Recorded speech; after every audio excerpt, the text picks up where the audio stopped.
vous êtes intéressé à recevoir des invitations pour le Cercle Est-Ouest, il faut aller sur le site Cercle Est-Ouest et puis vous inscrire. Et ensuite, vous serez convoqué pour les prochaines réunions. Toutes les 2 semaines, il y a des réunions. Alors, merci beaucoup d'être venus si nombreux. On doit en refuser quelques-unes malheureusement. Avant de vous présenter les panélistes, les invités qui sont très nombreux et nombreuses pour la raison suivante, c'est qu'on a envoyé beaucoup d'invitations et les 4 premiers qui ont répondu, c'était des hommes. Et là, on s'est dit, ben, il faut trouver au moins 4 femmes. Alors, on devait faire ça à 4, on va être 8, ça va donner plus de points de vue. Voilà la raison. On ne voulait absolument pas que ce soit seulement des hommes, puis comprenez pourquoi. Alors, on va procéder en 2 parties, il y aura une pause. Alors, jusqu'à 8h20, ce sera les panélistes, les participants à la table ronde essentiellement qui vont prendre la parole. Et on va procéder par ordre alphabétique comme on l'avait annoncé, mais inversé. C'est une surprise, personne ne savait, moi non plus. Donc, ce sera des surprises, il faut s'habituer. Et ensuite, une pause de 10 minutes, et ensuite, l'auditoire pourra prendre la parole. On va installer un micro dans la salle, des interventions de 2 minutes. Alors, chaque participant a 5 minutes pour exprimer sa position. La présentation, ça va être très court. S'ils veulent parler d'eux-mêmes en plus, ben, c'est sur leurs 5 minutes.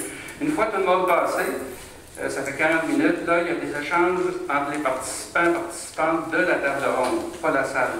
Et là, c'est des interventions de 2 minutes, à partir de ce moment-là.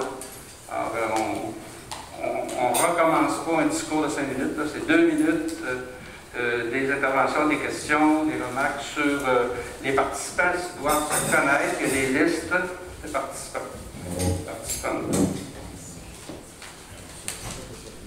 Alors, sans plus tarder, Jean-François Veilleux, qui est, là, ma liste est à l'envers, étudiant en maîtrise en philosophie nucléaire et musicien. Ça va être très bref, cette présentation. Bonjour. Je suis content de passer en premier parce qu'en fait, c'est surtout un survol historique que je vais vous offrir dans ces 5 premières minutes. Donc, on retourne en arrière de 175 ans. Je vous amène à la déclaration d'indépendance du Bas-Canada par Robert Nelson le 28 février 1838. L'article 4, que toute union entre l'Église et l'État est à présent déclarée dissoute, que chaque personne aura la liberté d'exercer telle religion ou croyance qui lui sera dictée par sa conscience. Donc, je veux vous souligner que le débat de la laïcité c'est pas un débat d'hier, c'est un vieux débat, même un vieux combat, si on peut dire. 1904, la France adopte sa loi sur la laïcité. Au Québec, il va falloir attendre les années 60 avec la Révolution tranquille pour qu'on puisse laïciser les institutions d'éducation et de santé. 2007, la crise des accommodements raisonnables qui va mener à la commission Gérard Bouchard-Taylor qui, au printemps 2008, va sortir un rapport avec 5 recommandations. Et je vous lis la première. Ils appellent d'abord à la définition de nouvelles politiques ou de nouveaux programmes relatifs à l'interculturalisme, loi, déclaration ou énoncé de politique, et à la laïcité, projet de livre blanc. Donc déjà, ce qui a été mis de l'avant par la commission Bouchard-Taylor, à l'automne 2008, Jean Charest avait proposé quelque chose, je crois que c'était le projet de loi 94, mais finalement, il a convoqué des élections en décembre 2008 pour aller chercher sa majorité. Donc, le projet de loi est tombé à l'eau. 5 ans plus tard, nous sommes ici. Le projet n'est pas réglé. Le débat n'est pas réglé parce qu'il a été glissé sous le tapis. Donc, 5 ans plus tard, même débat, même combat. Et c'était très intéressant d'avoir une table aussi remplie ce soir pour pouvoir discuter. En terminant, ma proposition personnelle, en fait, moi, c'est d'appuyer. Je défends la charte de la laïcité parce que c'est une nécessité, parce que c'est une urgence même. Il y a des balises qui n'ont pas encore été établies et qui le méritent avant que les crises nous surviennent. Tout n'est pas parfait dans cette charte, c'est un projet de discussion. Je souligne aussi par ailleurs que je suis pour qu'on retire le crucifix de l'Assemblée nationale, parce qu'une laïcité, ça doit être strict, ça doit être égal pour tout le monde. Donc, finalement, le crucifix aurait beaucoup plus de place au musée des religions. Ça, c'est mon avis personnel. Et même qu'en 2010, j'avais déjà écrit une lettre dans le Nouvelliste qui est parue, qui s'appelait Chrétienté et culte identitaire. Et je suggérais déjà à l'époque de remplacer le crucifix par un symbole qui unirait tout le monde au Québec. Et j'ai nommé la fleur de lys.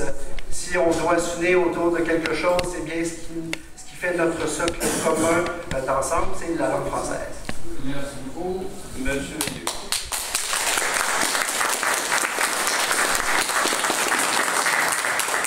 Maintenant, M. Guy Rousseau, qui est directeur général de la Société Saint-Jean-Baptiste, mais je pense qu'il voulait parler à son nom personnel. Oui. 5 minutes, je trouve que c'est du harcèlement. Quand on m'a demandé de m'exprimer mon opinion sur le projet de charte déposé par le gouvernement du Québec par Clément, la première chose que j'ai dit, moi je pense que ça a bien de l'allure. Ça a de l'allure parce que le Québec est rendu là. Quand le PQ a déposé son projet de loi, je me suis dit, enfin, les gestionnaires vont avoir des balises. C'était tout à fait dans la logique des analyses, des commissions, comme Jean-François vient de le dire, qui s'étaient tenues depuis 20 ans, et des consensus qui se développent progressivement au Québec. Sauf que quand j'ai vu le dépôt lors du dépôt de la charte, puis que j'ai vu que 2 jours après, il y a eu un battage médiatique épouvantable, même les gens de l'extérieur nous traitaient d'à peu près n'importe quoi, que même lors d'une manifestation à Québec, c'était écrit « Ne nous laissez pas dans les mains des Québécois de souche ». Pendant que 65% des francophones étaient en accord avec ce projet de loi, là, je me suis dit, il y a probablement quelque chose là. Même un philosophe reconnu, Charles Taylor, que je paye avec mes taxes d'ailleurs, qui dit que la loi est discriminatoire. Discriminatoire parce que tout le monde a les mêmes consignes. C'est ça, ne rien comprendre. J'ai même entendu dire que le projet de loi, c'était la dictature de la majorité. On n'a pas la même conception de la dictature.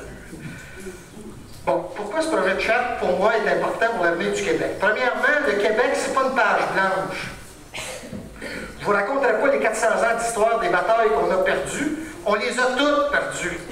On s'est même fait voler le dernier référendum. Aucun blessé, aucun mort. La seule bataille qu'on a gagnée, c'est celle d'être encore là. On est des survivants. N'oubliez pas qu'on est 7 millions de francophones entourés de 500 000 anglophones. Depuis 1960, par contre, le Québec a effectué des changements majeurs afin d'affirmer sa différence comme peuple francophone en Amérique. Pendant plus de 50 ans, on a bâti une société moderne. On a mis en place un État fort. On a fait le pari qu'ensemble, on serait plus fort. On a laïcisé les services publics. À cet effet, les catholiques ont été exemplaires. N'oubliez pas que pendant 100 ans, les catholiques ont contrôlé le Québec, on les a tassés, puis c'est tout à fait correct, puis ça s'est fait de façon tranquille. On a enlevé les cours de catéchèse il y a 5 ans, puis on nous a donné un cours de multiculturalisme. Laïcisation des services publics, effectivement, mise en place de structures démocratiques. On a appris c'est à quoi la démocratie au Québec, avec nos organisations syndicales, nos organisations populaires, les combats sociaux. On a fait des combats sociaux, n'oubliez pas ça. Les femmes, les homosexuels, l'avortement, on a rendu ces transgenres. Système d'éducation efficace. Le Québec a mis en place un modèle québécois reconnu partout à travers le monde. Le monde avec une certaine cohésion sur des valeurs fondamentales, puis ça inquiète les fédéralistes canadiens. Ça, je reviendrai tantôt là-dessus chez quelqu'un. On est unique, on est différent, puis on est performant. C'est ça qui inquiète ceux qui nous contrôlent depuis 400 ans. 2 visions, un peuple en tutelle. La Constitution de 1867, c'est le fruit d'un pacte entre 2 peuples. Les francophones et les anglophones. Mais 2 cultures, 2 visions. Une vision à tendance républicaine, puis une vision monarchique et multiculturaliste. Ça ne marche pas. Actuellement, on a une constitution qu'on n'a pas signée, 2 chartes qui se contredisent. Ce qui se passe, c'est que lorsque des citoyens se sentent lésés dans leurs droits, on dépose une plainte à la Cour supérieure au Québec, puis quand on n'est pas content, on va à la Cour suprême, on gagne. La loi 101, c'est comme ça, le foulard au soccer, puis le port d'une garderie. N'oubliez pas qu'il y a une garderie qui a payé 5 000 $ parce qu'elle avait donné du port à un enfant. Ils sont allés en cours supérieure avec ça. 1 minute, fin en bout. Bon. Fait que dans le fond, là, il y a la question des deux. On a deux visions au Canada. On est une société démocratique et réglementée. Ça, c'est un bout que je voulais dire de façon plus développée. C'est-à-dire qu'au Québec, ce qui fait qu'on est une société où les conflits se règlent de façon, on pourrait dire, civilisée, entre parenthèses. Nos organisations sont réglementées. On a des règlements, même pour les casques quand on se promène à bicycle, on a des règlements pour les cigarettes, on a des règlements pour tout. Donc, ce qui fait qu'on est une société qui est réglementée. Et ça, à ce moment-là, quand c'est réglementé, mais ça a des conséquences. Il me reste 1 minute, je pense. Il me reste plus rien.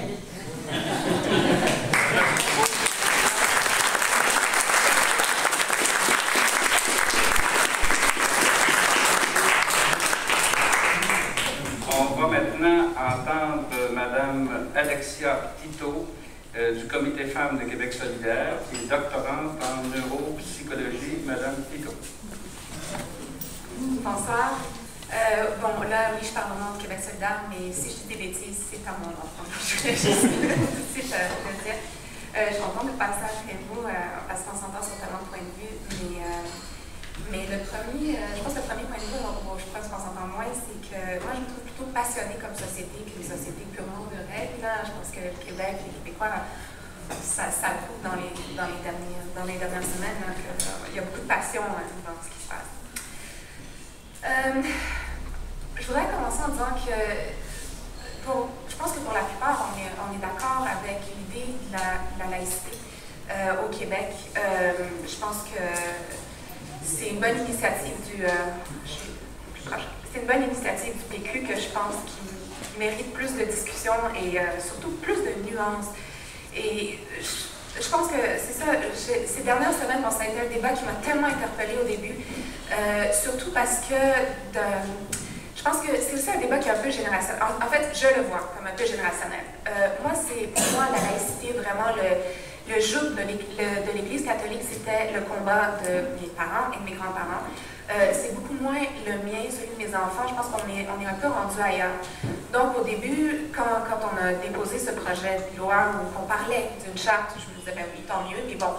Donc, nous, on est peut-être passé à autre chose. Là, on a d'autres problèmes plus pressants, surtout quand il s'agit de l'égalité homme-femme, d'après moi. Mais bon, ça pour dire que après ma barre, il n'y avait pas de problème, mais je pense qu'avant d'avancer plusieurs points, on aurait pu faire un peu une étude d'impact. Je pense que ça aurait au moins appuyé un peu les propositions qu'on faisait sur, en fait, quelques études empiriques qui soient. Mais ce que je déplore vraiment et que je continue à trouver extrêmement difficile, c'est que j'ai l'impression qu'il y a une désinformation, qu'on essaie de vilainiser tout le monde qui n'est pas laïque, si on veut, qu'il y a comme une espèce de dogme de la laïcité. Là, si on est musulman, c'est qu'on est des femmes opprimées et puis qu'on veut, qu'on peut pas vivre comme il faut au Québec. Il faudra absolument qu'on leur apprenne à ces femmes-là comment sortir un peu de leur propre de leur joug religieux, comme si on avait la vérité infuse. Et je pense qu'on fait peur aussi aux gens là, qui ne connaissent pas cette réalité-là, qu'en fait, il y a des nuances à apporter dans tous les contextes, dans toutes les religions et dans toutes les positions. Et je pense qu'on est vraiment beaucoup dans les extrêmes ici. Puis bon, c'est ça, cette arrogance-là me met mal à l'aise de dire, nous, on va vous apprendre comment vivre, là, nous, on sait c'est quoi la bonne façon de faire. Mais je trouve que c'est ça, le débat a commencé à plus... Je reviens sur mon mot nuance parce que vraiment, je commençais à me fatiguer, en fait, du débat, parce que je trouve que, bon, la passion du début, les feux de paille, etc., on en a beaucoup entendu parler, des positions qui étaient très polarisées. Mais je suis tombée là, cette semaine là, sur le document de la Fédération des femmes du Québec là, qui a sorti un super document sur la laïcité féministe que je trouve qui est justement très nuancé puis qui, pour moi, c'est le parfait exemple là, de ma société québécoise, de ma culture québécoise et de mes valeurs québécoises. Donc, je disais ça en disant, ah oui, enfin, c'est quelque chose d'un petit peu plus nuancé. Est-ce qu'on est temps? Bon, c'est ça. Puis en fait, pour revenir un peu sur laïcité comme neutralité aussi, là, donc justement, moi, je suis pas plus pour ou contre le crucifix que le voile, mais je pense que si on se débarrasse de l'un, il faut se débarrasser de l'autre. Et puis que c'est quelque chose que, bon, il faudrait peut-être aborder aussi. Et Et puis c'est ça. Puis un dernier point, surtout au niveau, je pense, des valeurs québécoises, du fait que nos valeurs passent beaucoup, puis notre histoire passe beaucoup par nos traditions. Puis je pense que pour moi, personnellement, ça me donne une espèce de patience et une ouverture par rapport aux traditions des autres. On peut comprendre que les gens tiennent à leur tradition parce qu'on tient aux nôtres ici aussi. Et je pense que c'est un peu ça, là. Je déteste utiliser le mot tolérance ces temps-ci, mais c'est vraiment, comme disait ma fille de 7 ans et demi, là, les gens ont bien le droit de porter ce qu'ils veulent, mais elle ne comprend vraiment pas ce qui se passe. Mais bon, c'est ça, on est plusieurs en fait à ne pas comprendre ce qui se passe.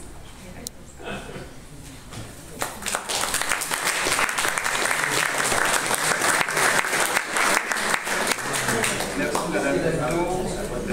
Maintenant, vieux routier de la politique. Jean-Guy Mercier, ex-député du Parti québécois.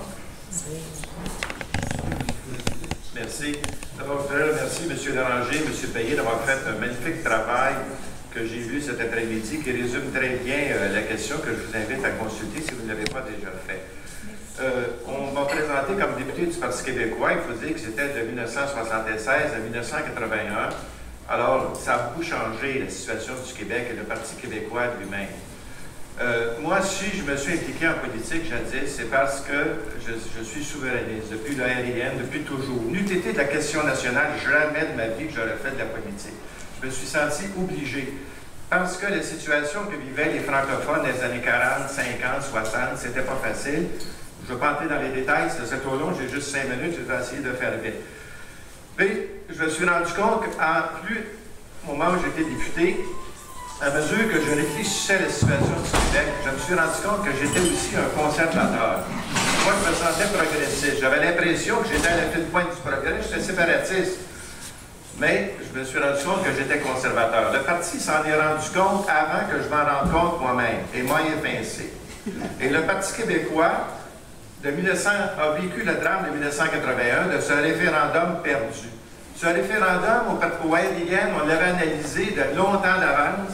On se disait, ensemble, la gauche et la droite, on s'en va vers la libération nationale, et après coup, on devient une société normale. Une société normale, ça a de la gauche puis ça a de la droite, deux visions différentes et complémentaires de l'avenir d'une société. Mais le drame du Parti québécois, c'est de ne pas avoir réussi le référendum de 1981. Et là, le Parti québécois s'est radicalisé à gauche, a évincé à peu près tout ce qu'il y avait de conservateurs qui auraient pu dire attention, il y a un problème, là, faites attention dans ce qu'on avait fait. Et ils se parlent entre eux autres. Alors, cette petite gauche socialiste a essayé de projeter le Québec dans une société postmoderniste, qu'on ne sait pas trop ce que ça va être, sauf qu'on sait que ça va être, contre toute forme de spiritualité, on est à peu près la seule société au monde qui est aussi virulente à l'égard de la religion, de notre religion, puis des autres religions. Alors, ça, je dénonce ça complètement. Alors, parce que la religion catholique au Québec, eh bien, ça a été une façon de survivre. Ça fait intimement partie de notre culture. Alors, il ne me reste pas grand temps, je vais donc parler intimement partie de notre culture. Et quand on rejette ça, qu'on fait cette coupure, eh bien, on ne sait plus où on s'en va, puis c'est un peu le drame de la société québécoise. Et ne faisons pas porter aux étrangers nos propres problèmes. Si on a voulu faire une coupure avec notre passé et se retrouver dans un no man's land, bien ça, c'est de notre faute. Puis c'est à nous autres à nous parler. Et moi, j'aime bien ce débat-là de toute façon, parce qu'au Québec, on a eu tellement ça, les chicanes. Mais moi, je trouve que l'eau qui dormante, c'est la plus corrompue. Et bravo pour les débats qui sont animés, les débats qui permettent aux gens d'approfondir des questions, parce qu'on a bien des choses à approfondir au Québec. En tout cas, s'il y en a qui veulent me poser des questions après coup pour savoir en quoi je pense que le Parti québécois a profondément dévié de sa mission et pourquoi aujourd'hui il sent le besoin de récupérer la question nationale par la bande, bien, je vous donnerai plus d'éléments. Revenons à la charte précisément. Si ça avait été une charte de la laïcité, j'aurais été profondément contre. Quand on dit charte des valeurs québécoises, je me dis, au moins, il essaie d'intégrer un peu de notre passé là-dedans, donc je me suis senti obligé d'y réfléchir. Mais j'arrive à la même constatation, on n'a pas besoin d'une charte pour ça, et c'est très dangereux d'avoir une charte. Pourquoi? Parce qu'une charte, ça influence toutes les autres lois. Je vous donne un exemple, puis je termine là-dessus. Quand c'était question de l'avortement en 1980,